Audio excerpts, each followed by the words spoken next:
All right. Thank you again for joining us on another interview with an inspiration podcast for Rollers of Relay. Today we have with us Andrew Guilde, who is the writer and co-creator of Forgotten Hymns, which is on Kickstarter right now. Andrew, thanks for joining.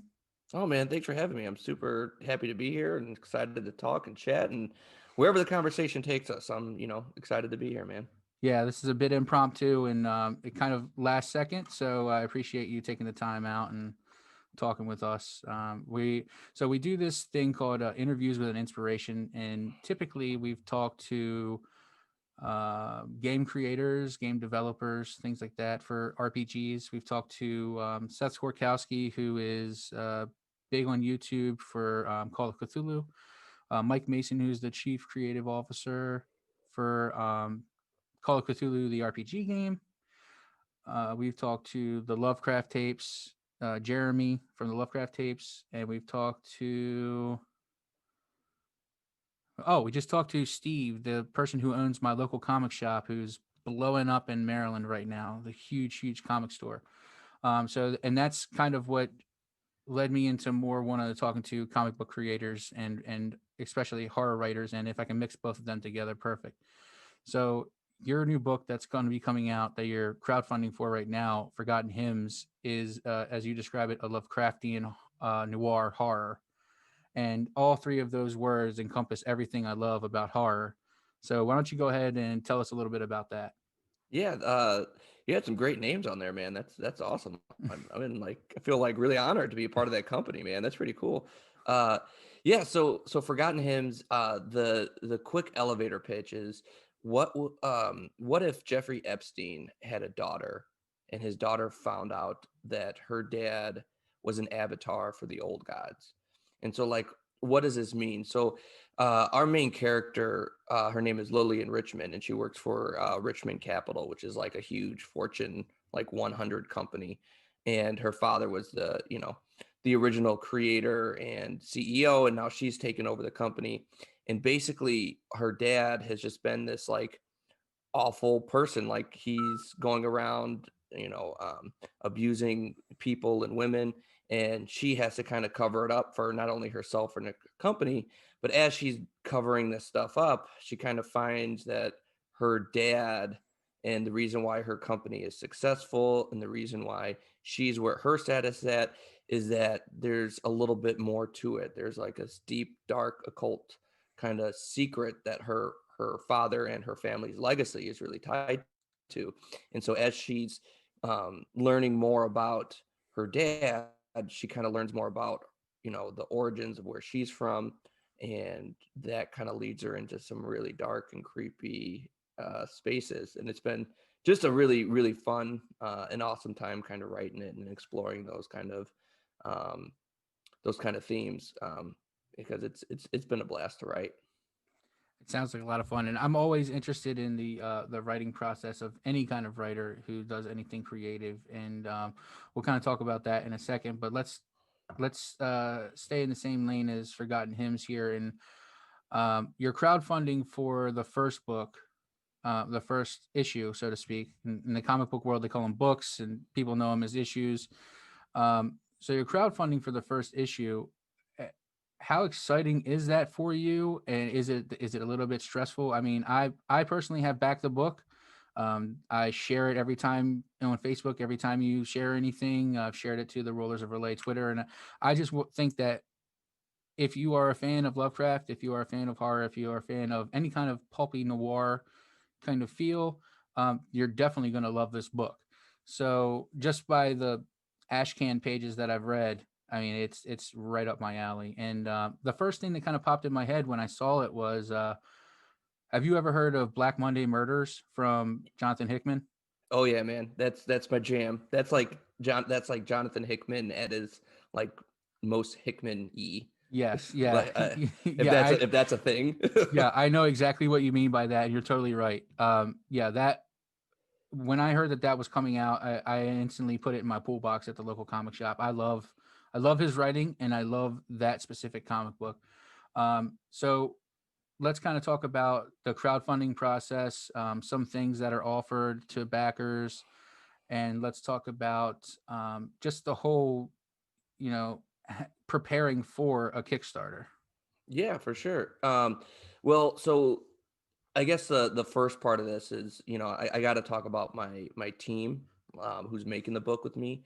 I have like an absolute like all-star team. Like the fact that I got to be able to work with these guys is amazing. So on art, and really what makes the book is the art and the storytelling that the artist is able to do. His name's Isaac Perez.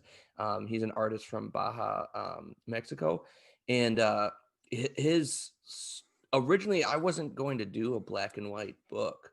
I was going to do a full color book when I first envisioned this in my head when it was first coming, thinking about it.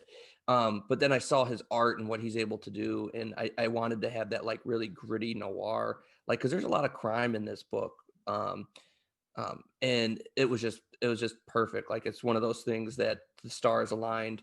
And so that's why I went down this kind of this route to make a black and white book. And in horror you could do black and white, and it works for that genre. But there is some colors in the book too. Like if you see the preview pages that you referenced earlier, you'll see like there's a young girl. She's like devouring a deer, and there's blood all over her face. Hmm. And then we see some sigil marks, and those are lit up. But we do that intentionally. But Isaac's absolutely amazing, and what really drew me to want to work with him, besides like that noir style, is that his storytelling from like panel to panel, and the choices he makes are just outstanding. So I'm really lucky to work with him. And then I have DC Hopkins on letters, who like his lettering choices are just amazing. The fact that like these two like storytelling like people together, like Isaac and DC, really make the book what it is. Like they're really really strong. DC's worked on a ton of independent books. He actually lettered my short story that's in Nightmare Theater. He's letters a bunch of stuff. What else has he lettered? He's lettered the OZ from David Pepos.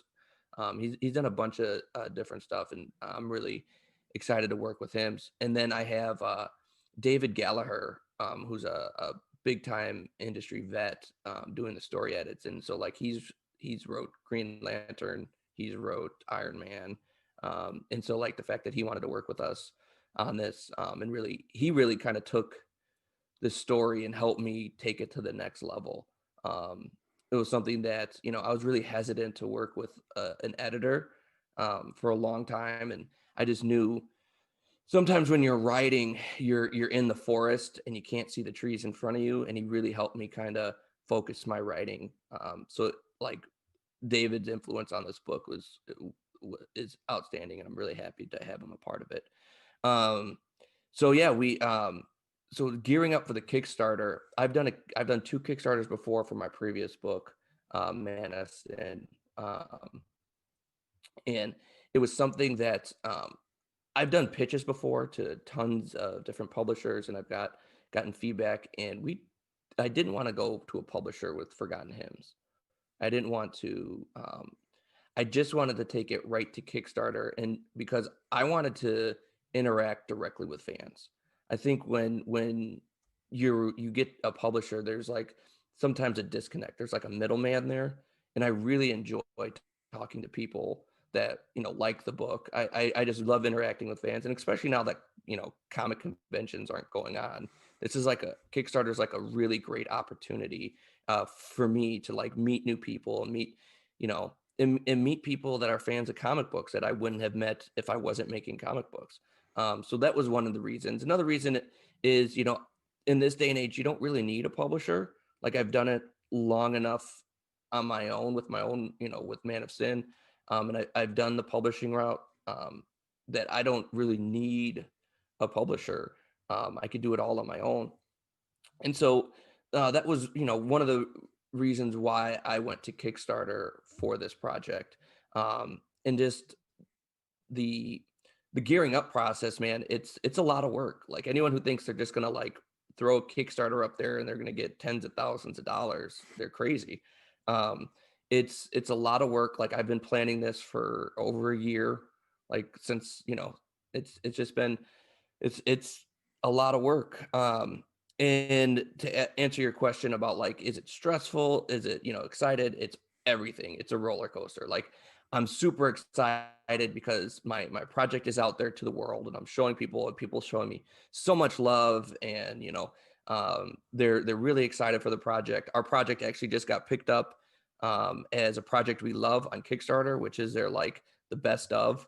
So like that's really cool, like to see people see my idea resonate with people. That's awesome, right? Like you created something and now people like it. That's a really cool feeling.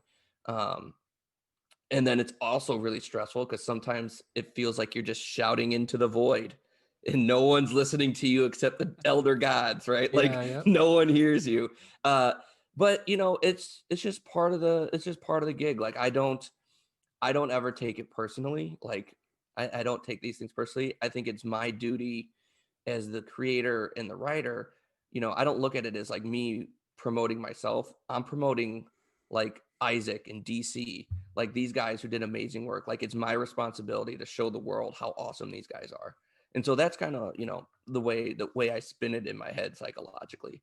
Um, I just like rambled for a long time, so I have no No, that's okay. idea. I have no idea if that answered any of your questions. No, it definitely did. And it leads me to a couple more. So because you are not a quote unquote big name in the scene, like you're like a say a Tom King or Jonathan Hickman or Jim Lee or someone like that, these really big names that people know of when and associate with comics. Um, how is it that you came across Isaac and the rest of the team? Was it just Isaac found you, or you found Isaac, and then Isaac knew someone, and then he knew someone to kind of make it better? Uh, no, so all of it kind of happened through happenstance. So like the comic book creator community, as large as it is, with those names like Tom King and Scott Snyder and Jeff Lemire and Hickman, right? Hmm. Those guys, it's still relatively small, right? Like then if you got if I'm in the if they're in the center, I might be on like the outer edges of it. But it's relatively small. So how I met Isaac was actually another one of my good writer buddies was looking for an artist for one of his a project he was working on, and we bounce ideas back and forth. His name's Alex Breen. He's a writer from Chicago. I'm from Chicago, so he's a writer from the Chicago area, and he writes a really awesome kind of martial arts book called From Within. Uh, really, I mean, Alex is like a writer's writer. Like he's really awesome, and he's also in that Nightmare Theater anthology as well with me.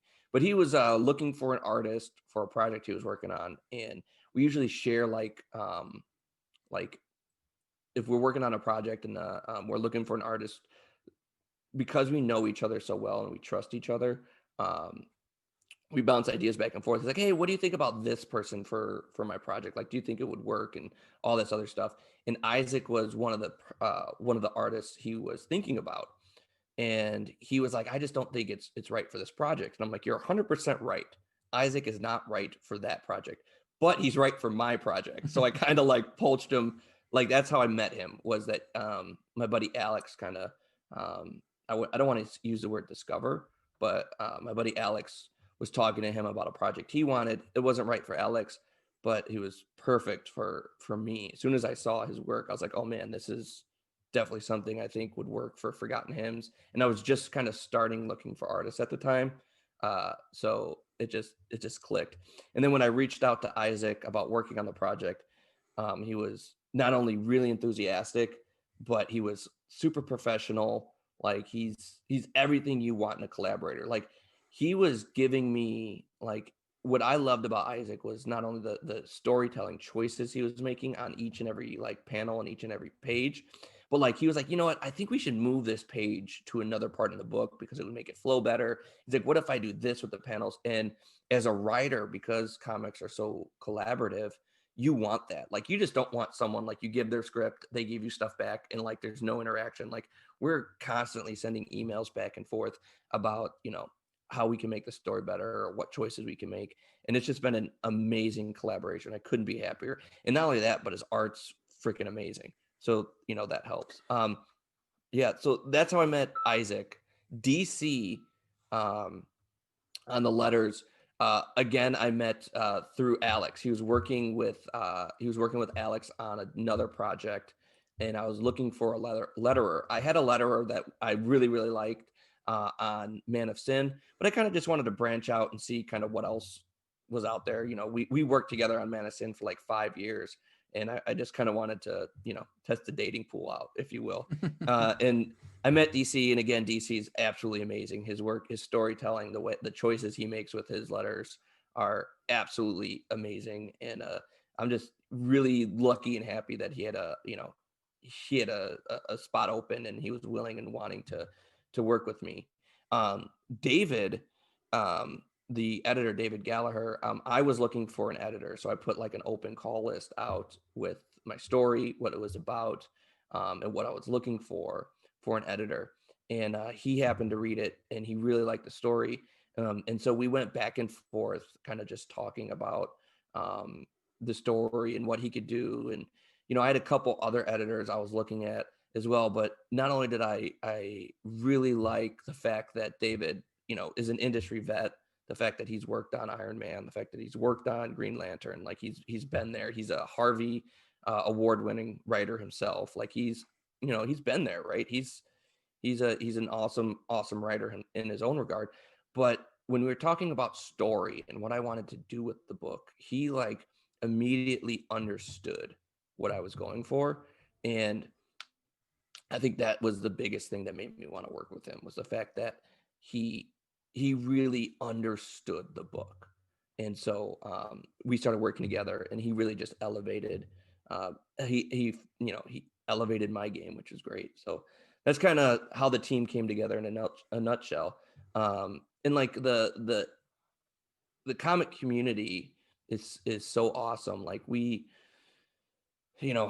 know, you know, I'm able to talk to not only like up and coming indie creators like myself, but then like there's creators like Justin Jordan, who I've reached out and talked to, who's super nice and gives me who's giving me feedback and stuff. And it's it's just an awesome community to be a part of, and I'm just happy to I guess be a part of it, if I could say a Yeah. part of like 5 times.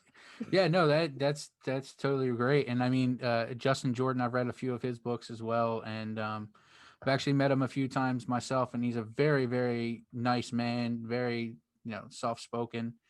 And his books, I mean, Luther Strode speaks for itself. It's gotten such acclaim, and the spin-offs of that, as you go through the arcs of the story, they're just amazing. Some of the I would never think that some of the goriest scenes I've ever seen have come from Luther Strode. But yeah, That book's crazy. That book is yeah. awesome. And then it's funny because we got him doing that on his independent stuff with Image, and then all of a sudden he's writing for DC.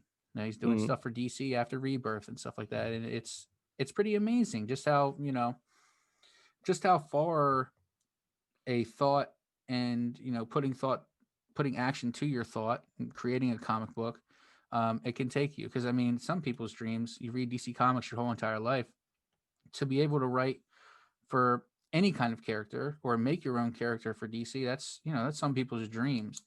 And I did like the fact that you said you feel as though you don't have to work with a publisher. Comics to me are very punk rock, man, and that's like the most punk rock thing you can do is do it on your own. And to be able to have the Kickstarter be such a success and do it on your own with a little bit with some help from the crowd and stuff like that, that is to me what comics is nowadays. Because think about how many awesome ideas might have been left on the cutting room floor for someone who is under the thumb of a publisher, and then we get such amazing things. Like I'll say Image Comics again, because they're one of my favorites to go to, and it's all the creators own their own IPs on that, and and then you get things like The Walking Dead, such a huge mega success. And they got to go and do all that on their own and without having Image Comics say, hey, we're going to take a piece of that. they may, I don't know what the whole thing is, but it's just cool.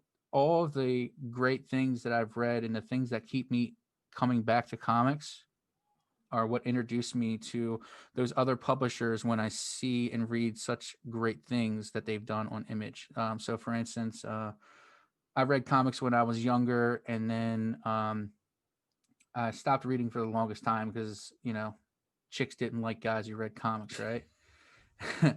And That is the then, truth. There. It's usually not conducive to getting a girlfriend. yeah, yeah, and then That's why I had to put my action figures away. yeah, yeah, and then you get and then as I got older and I started to get more comfortable in my own skin, um, I was introduced to my local comic shop, Third Eye Comics, and I went in and I told them what kind of things I liked in movies, right? Because stories are just movies that aren't put on film. And they showed me The Nail Biter from Joshua Williamson, and instantly got hooked. Bought every single issue, every single trade.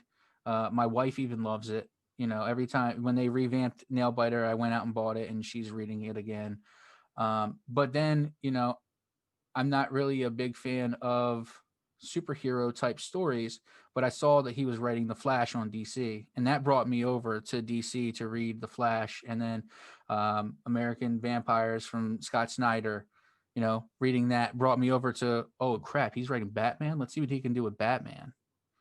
And it just kind of it just goes to show that stepping stones, man. Stepping stones will take you to wherever you need to go, and that's why it's important to me to um, help in any way I can any kind of independent creator, because who knows what they're going to accomplish. You could be the next guy writing Batman in a couple years. Who knows? And that would be awesome. That would be cool. And I appreciate, all the love and support, and it's, and this is why I do it, right? Like, I could have pitched to a bunch of publishers, and then a publisher, say Image picks the book up, and I'm just throwing it out there, right?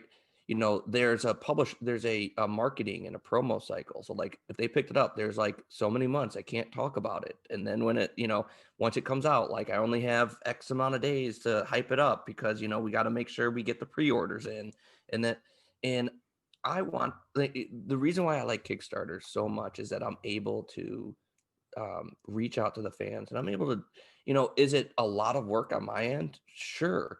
But it's something that I created and I'm passionate about. And if it allows me to meet new people and meet potential readers and fans, and if I'm able to like impact one person's life with my story, like, that's something that I think is really, really important. And it's one of the reasons why, I started creating comics. Like, uh, am am I a fan of comics, and do I like comics? Absolutely, right? But one of the main reasons why I continue to create, and what's my driving force, kind of like my big why. I'm a big believer in the why. Is that I have a daughter. She's 1 years old, and I want to be able to look her in the eyes when she's older and say, you could do anything you put your mind to. And then I want to turn to these books and say, look, I wanted to create comic books and I did it. Right? Like, I want to be the proof positive. I want this work to be the proof that I could show my child that she could do anything she puts her mind to. And so that's like my big driving force. Like, I got to do these things because I don't want them to be like empty or hollow words that come out of my mouth, right? Like, everyone knows that parent or that teacher that was like, you could do anything, you could be the president one day. You're like, okay, Yeah. like, shut up.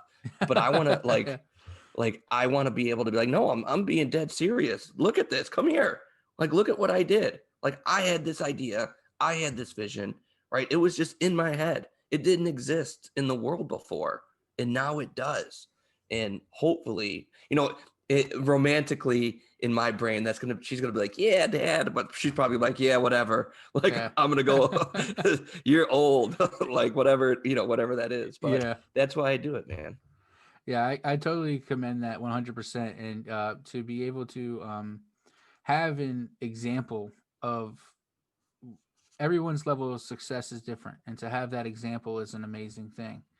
And with the internet, nothing disappears, so you'll be on there eternally. For sure. Sometimes I think about the internet and I think if maybe Grant Morrison had did some kind of spell, living forever inside of it. And that's another that's another creator that kind of pops into my head when I think of any kind of magic or enchantments or anything like that. I always think of Grant Morrison and the weird world of Grant Morrison. I'll just leave it at that. Is something that I always love stepping into. Um, side thing about Grant Morrison, I just love Grant Morrison. Grant Morrison and Alan Moore, I wish they were very best friends and didn't fight with one another, because if those two teamed up and made a book, it might actually create a black hole and suck the world into it. But where do you see Forgotten Hymns going? So I know that we have right now we're kickstarting. You're kickstarting for the first issue. Do you already have a issue 2, 3, 4, maybe enough for like a single trade? Yeah, so issue two's completely finished. I'm working on the script, completely finished script wise. I don't know why that was so hard to say. um, I have everything outlined. It's going to be 5 to 6 issues. I'm working with my editor David Gallaher on kind of just fleshing out the rest of the series. Again, writing's a really solitary, lonely thing, and you're just doing it by yourself.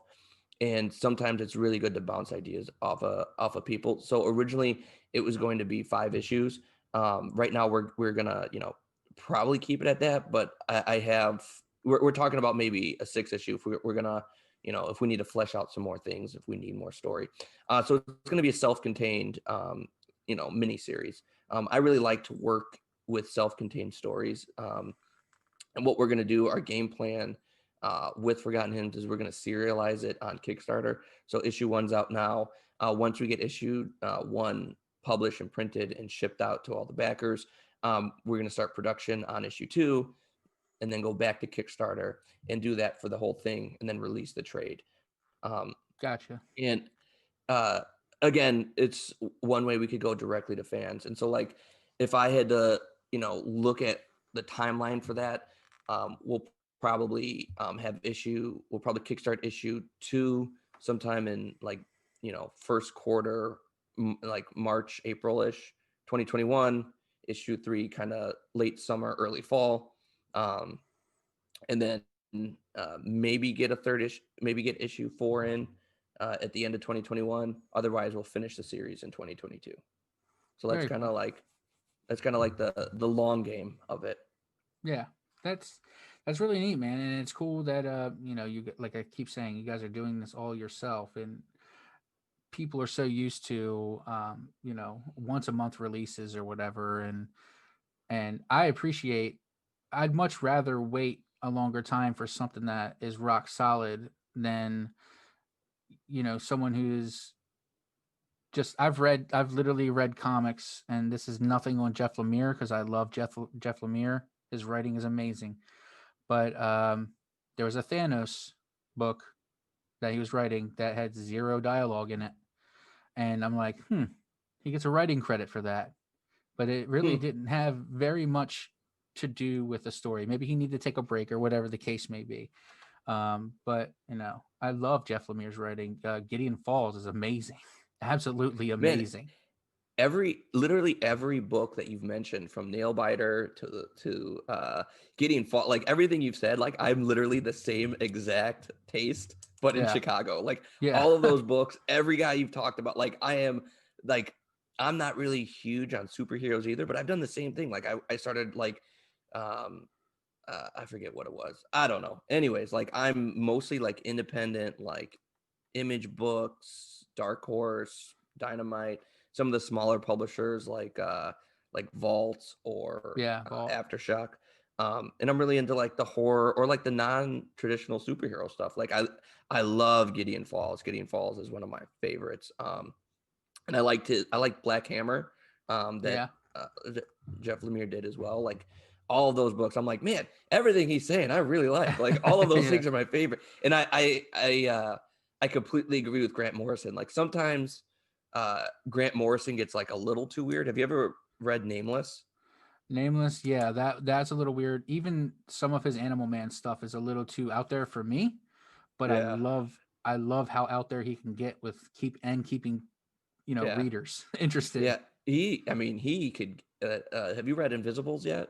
Invisibles, I haven't read the whole entire thing, but what I have read is essentially just one giant magical spell to keep him alive forever is essentially how I'm reading it. It's amazing. It's really Yeah. good. Yeah. And it's you know what it reminded me of? It reminded me of the Matrix before the Matrix. Oh yeah, absolutely. Yeah. Absolutely. And I think that if I remember correctly, I read something where there was actually like I don't know if it was a suit or something like that. It was a little too close to the Matrix. Let's just leave it that way because I Oh, don't know. so did he get upset by them? Like he Either tried to sue them? either either that or they tried to go after him. I'm not 100% sure, and I'm probably just talking out my ass right now. But there's a lot of Grant Morrison's mind works very differently than everyone around him, and it's got to be difficult not to work with Grant Morrison, but for Grant Morrison to give artists a free like a go ahead, just like this is what I want, and it's just probably a bunch of like sigils and like squiggles and all that on a page, and it says, "Okay, now draw it out." I don't. That's what I think of the writing and artistic process is. Maybe you can kind of give me a better insight. When you're writing the script, and I read the script for Man of Sin, and then I went and read or read it with the actual artwork. Are you giving the artist like here's the backdrop, there's trees behind them, the trees are falling or the leaves are falling off the trees, it's a windy day, whatever the case may be, are you kind of giving them insight on what you're thinking in your head, or are you just saying you're the artist, let's see what you got? All of the above. Okay. Uh, it really depends on the artist. So like the way it depends on the artist and how the artist wants to work. So at the end of the day, I think of my scripts as like a love letter to the artist, and it's my job as a writer. And this is strictly comic book writing. I'm speaking of here because prose is different than short stories, which is Mm-hmm. different than screenplays and all that stuff. But comic scripts, the way I look at it, it's my job as the writer to inspire the artist. However you do that is really on your own, and each artist works differently. And so I'll give you an example. So my first story, Man of Sin, it started off issue one, started off very full script. And what I mean by full script is you go page one, panel one, and you describe that panel, and then panel two, and you describe that panel, so on and so forth. Um, but by the script three and script four, me and the artist on that, Camilo Ponce, who's an amazing artist in his own right, we developed kind of like a shorthand with each other. And I was able to do more, it was still full script, but more was like, it was more kind of free. Like, and I trusted him, and he worked better that way. Like when I took the restraints off, or the governor off, if you will, and just kind of, he liked that freedom. Mm-hmm. So like I would just go like, oh, and in this page, so, hellfire and brimstone rains down, or whatever it is, and then I would write in the script, Camilo, do what you want, like have fun with this page, Mm-hmm. and like he would just go crazy with it. And so I usually have those conversations now right away with the artist. So like when I worked with Donna Black, who did the short story that I have in Nightmare Theater called The Qriket Man, I asked her up front, like, hey, what type of, like, how do you want me to write this? Do you want me to write it, full script, Marvel style? What do you want? She's like, oh, give me full script. I like to work from full script. I'm like, oh, that's cool. And that's the same question to Isaac. And you'll see in like, if you read the first script, he's like, I like full script, but sometimes, you could just give me a summary, and I like to work out that too. So we kind of have like a hybrid model. One of the pages, I believe it's page 4 in the preview, Mm-hmm. where they're like outside the apartment and they're walking down the stairs. Yeah. In the script, that's all Isaac. Like my script, I don't have panel 1 through panel 9. I just have like what I want them to do, and then the dialogue, and then he goes after it. And really, what I do as like I'm working with an artist is that like I tend in my panel descriptions, I'm not worried about, like the trees in the background and there's wood paneling on the car or whatever it is. Yeah, yeah. It's more about feeling than the emotional aspect, because uh if they know kind of what I'm going for with the page in that scene, they're able to draw it better than any way I could describe it. And that's kind of how I look at it and how I approach it. Um, and so with that, sometimes, since I do that up front, like this is what we're doing with the scene. Um, Sometimes my panel descriptions are really long and sometimes they're really brief. It really depends on kind of what's going on and what needs to be in that panel or that page. So I guess the best way to answer your question, if we're going to circle all the way back, it really depends. It's all different based on the artist. Um, a really cool example I have of this. I was at a comic convention in Chicago, C2E2, which is the big one out here, years Mhm. ago, like 6, 7, 8 years ago now. And it was like it was a panel Marvel was putting on, and they were talking about eh, something about writing. And what they were doing is they're talking about the different ways to write a script. And the first one was Alan Moore script, and it was like 3 pages for one panel. Like it was like they only put the first like page up. They're like it was just like Yeah, I really can really dense. imagine. I can imagine that to be true, considering I've seen some of it, like his actual book that he published, his novel, and it's like 16,000 pages long or something. It's huge. Yeah, I think I think it's called Jerusalem. Jerusalem, yeah. I I haven't read it. I tried to read the first 10 pages, and I thought that I could feel my brain melting out of my ear. Because I Yeah, I mean, haven't read. because you've read, I mean, Neonomicon and Providence and stuff like that. It's very, very dialogue driven stuff. And I can imagine Alan Moore being very stern in what he wants in a panel, and not just what is said. Because if we just had a script of just whatever the character said or whatever the kind of feel is, it'd be less than 28 pages, like less than 28 pages, and 28 pages is a comic book. So, yeah, I can only imagine. Yeah. So they had that page, and then the next one, I forget what writer it was, but it was about a paragraph for a panel, right? And then the last one, it was Warren Ellis, and the only panel description was it was they engage, like that was it. And and after each one, they showed like the panel it represented, and like Alan Moore, it was literally just like a puddle, Yeah. like it was like 3 pages for a puddle. Uh, the other one that was like a paragraph, it was like some guy in a jail cell or something. I forget who that the second writer and artist was. And then the third one, it was this huge splash page where like people are fighting and there's explosions. And Wow. really the only thing Warren Ellis wrote was they engage. It was 2 words. Wow. And so like the best way, like, and that resonated with me, because really it doesn't, on my end, it's not about being like like my end as the writer, as this, the guy kind of, the first half of the story.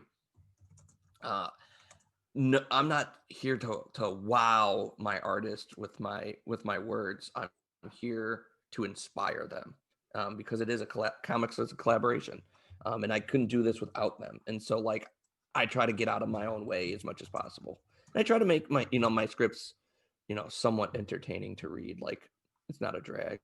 Yeah, yeah, for sure. I mean, that's everybody though. I mean, if you if someone's going to read something, you want them to want to read it, And For sure. the panel, the page that you're specifically talking about in your book, at least the Ashcan review that I saw, that was, of the pages released, I think one of the most, if not the most powerful of them. And they're just walking outside of an apartment, because that is literally setting the tone between those two characters that we've now just know are going to be our main protagonist, or a protagonist and a sidekick. And the interaction before that with the girl in the apartment sets the tone of, oh, this is how that character is going to be. and it's really cool because the main character that I can see so far is a female character, and that's not really what you're used to getting out of a female character from a comic book, especially written from a man, like from a man, which is cool because it totally breaks the mold, so to speak.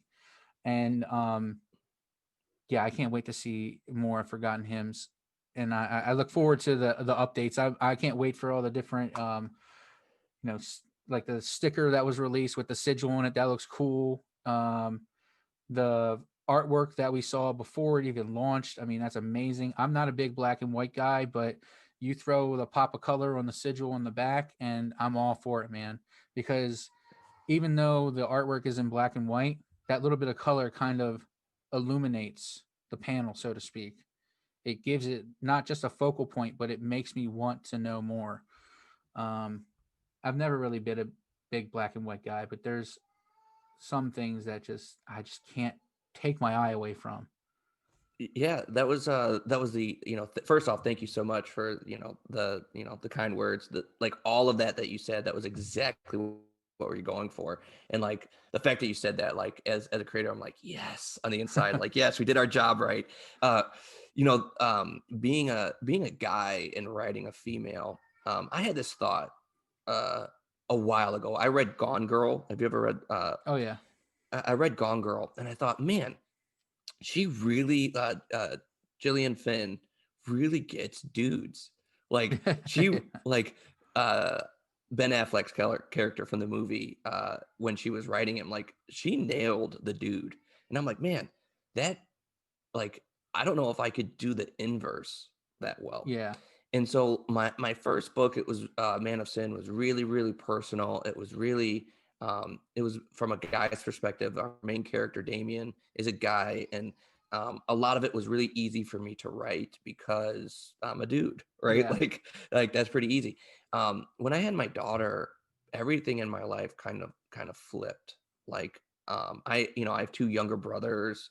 Um, you know, I I've, other than my mom, and I really haven't been, you know, that close to, I don't know really, girls that well, Yeah. intimately that well until my wife. Yeah. And Yeah. even Exactly. that's a different relationship. And then I have my daughter, and, obviously, like I said, I'm writing this for her.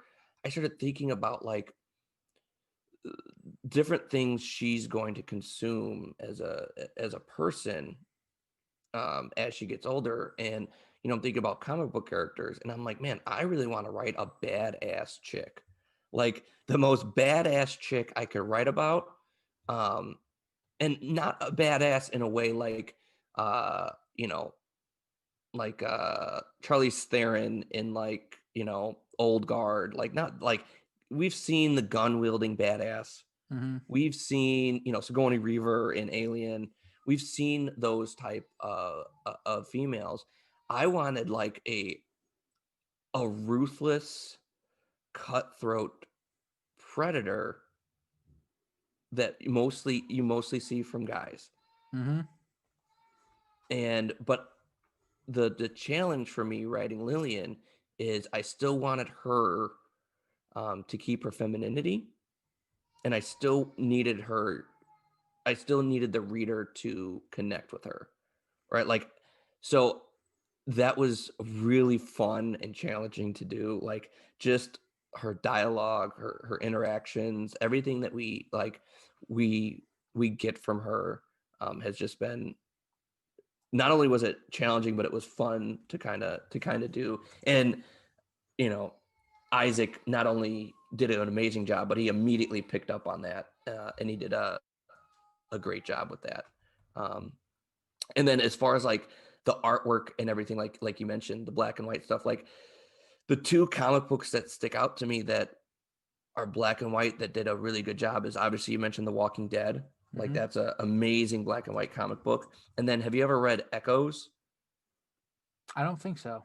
That is a great horror book. It's by Josh Fakala. I always mispronounce his last name.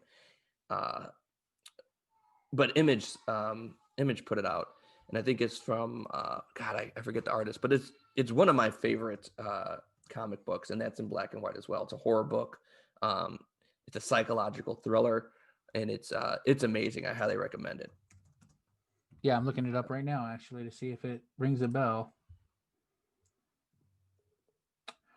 I don't think I have, but I'm going to put it on my list of things to read, that's for sure. And another, when you were explaining your character, another thing that popped into my head, and I was actually just looking up the name of it because I couldn't remember. I'm a really big Garth Ennis fan, Mm-hmm.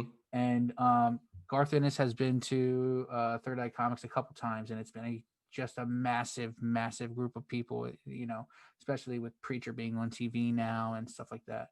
But he wrote a book for Aftershock called A Walk Through Hell, Mm. which is really cool. So it's really hard to explain. You would think it was a Grant Morrison book if you didn't know any better. But their main character is a woman FBI agent who has you kind of learn of her background as she goes through the books, and she is another one that has is very very very badass, but also you can see the femininity in her still. Um, doesn't make her more masculine than the other women around her when she is, and it's just interesting. Yeah, all of these the tropes and all of the things that you're talking about are like from all of my favorite creators, and it's good to hear that you like the same people that I like as far as creators in comics. um, Before we kind of let you go here, we talked a little bit about Man of Sin. Man of Sin is your first book, and I read that. I read the first issue of it last night, and it is awesome. It's definitely right Oh, up my thank you. alley. I'm gonna pick that up on Comixology for sure. And the price point, you really can't beat it. Let's talk about you mentioned it a little bit, Nightmare Theater, that you're a part of. Why don't you kind of explain to us what that is? Yeah, Nightmare Theater is a horror anthology where I believe there's 35 different creators, all doing different short stories, different horror stories, kind of, and they range in theme. So like so like my story, the Qriket Man, is kind of like an urban legend type story, and then there's like hack and slash, teen thrillers. Like it's pretty much any subgenre of horror is in this book, and it's I want to say don't Clay, the guy who runs it, his name, one of the guys, his name's Clay. He's gonna yell at me for this, but I want to say it's like 250 pages. Wow. Like it's a huge book, and it's like a who's who in the comic industry. Like I said, and there's established pros and up and comers and indie creators, and it's been um, really an honor that they reached out to me and asked me to be a part of it. And I'm working with an awesome artist. Her name is Donna Black. She's a Irish artist. Her work is absolutely amazing, especially for the type of story we were creating. And like that story came about. I wrote that script specifically for Donna. Like it was, I wrote the story and everything just for Donna, um, and it was just awesome to work with her. She has like this Dave McKean, if you remember, if you read Batman Arkham Asylum, like a Hmm. serious house. Her the only person I can describe her work is like it looks like that. It's like really surreal and Wow. kind of painty, and she did this awesome kind of surrealist um, work with the Qriket Man, and it I couldn't have been happier. Like it's a fun little story, and I usually don't write short stories, so that was a challenge because usually, as you saw from Man of Sin, and as you probably saw from uh, the preview pages and Forgotten Hymns, I'm really dialogue heavy. Yes. I write very much dialogue. I don't use a lot of captions, and I'm really character driven. So to try to contain myself to like a minimal amount of pages was really, really difficult for me. Yeah. Uh, but it was a lot of fun, and I'm just, and it's the book I believe has like a week left on Kickstarter, um, and I think um, it's well over its funding goal, and Yeah, I think I looked at it yesterday because it popped up, and I didn't realize that you were a part of it. When I was looking at Forgotten Hymns, it gives you like three options of what you may also like, and I clicked on that because I thought, oh, cool, horror anthology book, and I think you're right. I think it's like 250 pages, but I think it's also like tripled its goal, which is great because that gives, when I see things like that, that means that A, this is going to be a hit, and B, hopefully we get another one. Yeah. And I had an absolute blast not only working with Donna, who's amazing, amazing artist. Donna Black, if anyone hasn't seen her work, look her up. She just does amazing kind of like watercolors and surrealist stuff. Like she's amazing and she was awesome to work with. And it's funny, I was a fan of hers for a really long time, just like, peripherally, like just like following her on Instagram and the different stuff that she does. And she I didn't know this. She actually, when I had the Man of Sin, when I was kickstarting the graphic novel for Man of Sin, uh she backed it and I didn't know. Like I didn't put two and two together. Like, and then she sent like a tweet out or something, was like, "Oh, Man of Sin is, beautiful," or whatever. And I'm like, "I'm a big fan of yours." And then I was like, "Oh, you're a fan of mine." Like one of those like weird triangulations of like Hmm. us knowing each other. And when when the guys at Nightmare Theater reached out to me to be a part of it, which was awesome to even be considered, with that lineup, right? Like that, it's awesome.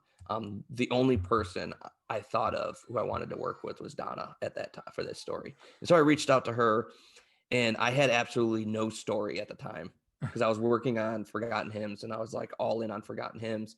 I had no story, and then she was like, "Yeah, like I want to work with you too. Like let's come up with something."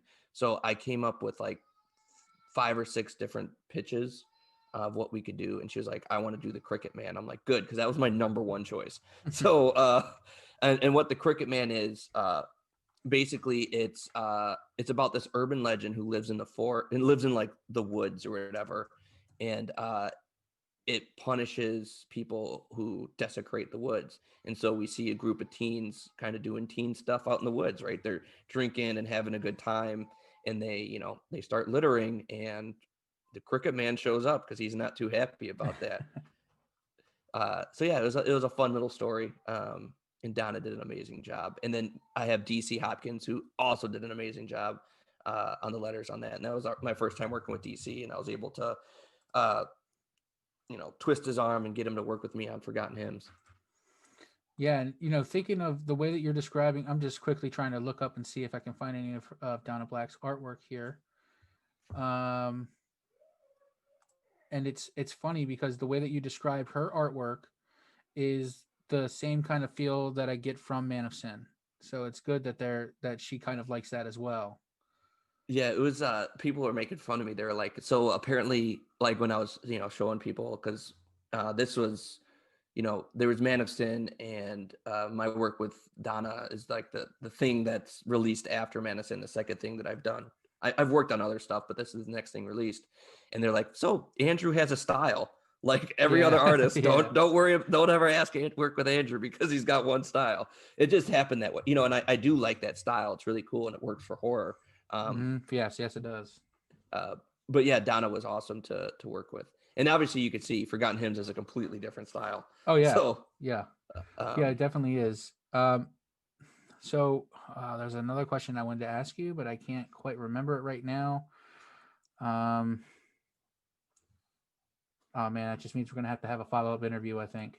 no worries. I would like to speak to you kind of after the goal is met or after the end of the Kickstarter, and whatever is available and free to you. Um, Yeah, I think Forgotten Hymns is going to be a really really big hit, and so here's the question. Okay, so back to Forgotten Hymns. Once it is out there and it's obviously going to be a hit from Kickstarter, do you have any plans of maybe putting it in brick and mortar stores? And if you do that, do you need a publisher, or can it be? I don't know how the business end of that kind of works out. Maybe you can kind of explain it to us a bit. yeah. So that's a really good question. So I'm actually gonna start reaching out. So I kind of gotta plan your Kickstarter accordingly. And so one of my game plans is I'm gonna start reaching out to different brick and mortar shops and giving them kind of retail bundles that they could pledge for, and so they get a big discount for that. So like I would love to get the Third Eye Comics. So I gotta talk to, like, reach out to those guys. But really, what happens is you, for what I've done with Man of Sin in the past, because I usually stay relatively local with my brick and mortar shops. Um, and I just kind of just reach out to them and create those type of connections. And it's just like, hey, I have this book and I put it on your shelf. Here's kind of what I could do for you guys. So the plan is to get it into brick and mortar shops, but that kind of takes time and connections and making sure that it's right for both parties. Sweet, man. Well, I look forward to it. All right, Yeah. Andrew Guild. Follow him on Facebook. Follow him on Twitter. Go back the project. If you look at the Rollers of Relay Twitter page, I've sent a bajillion links on it. Click on it. Back the project. You won't regret it. Andrew, thanks a lot, dude. I appreciate it. Oh man, thanks for having me. I appreciate it too.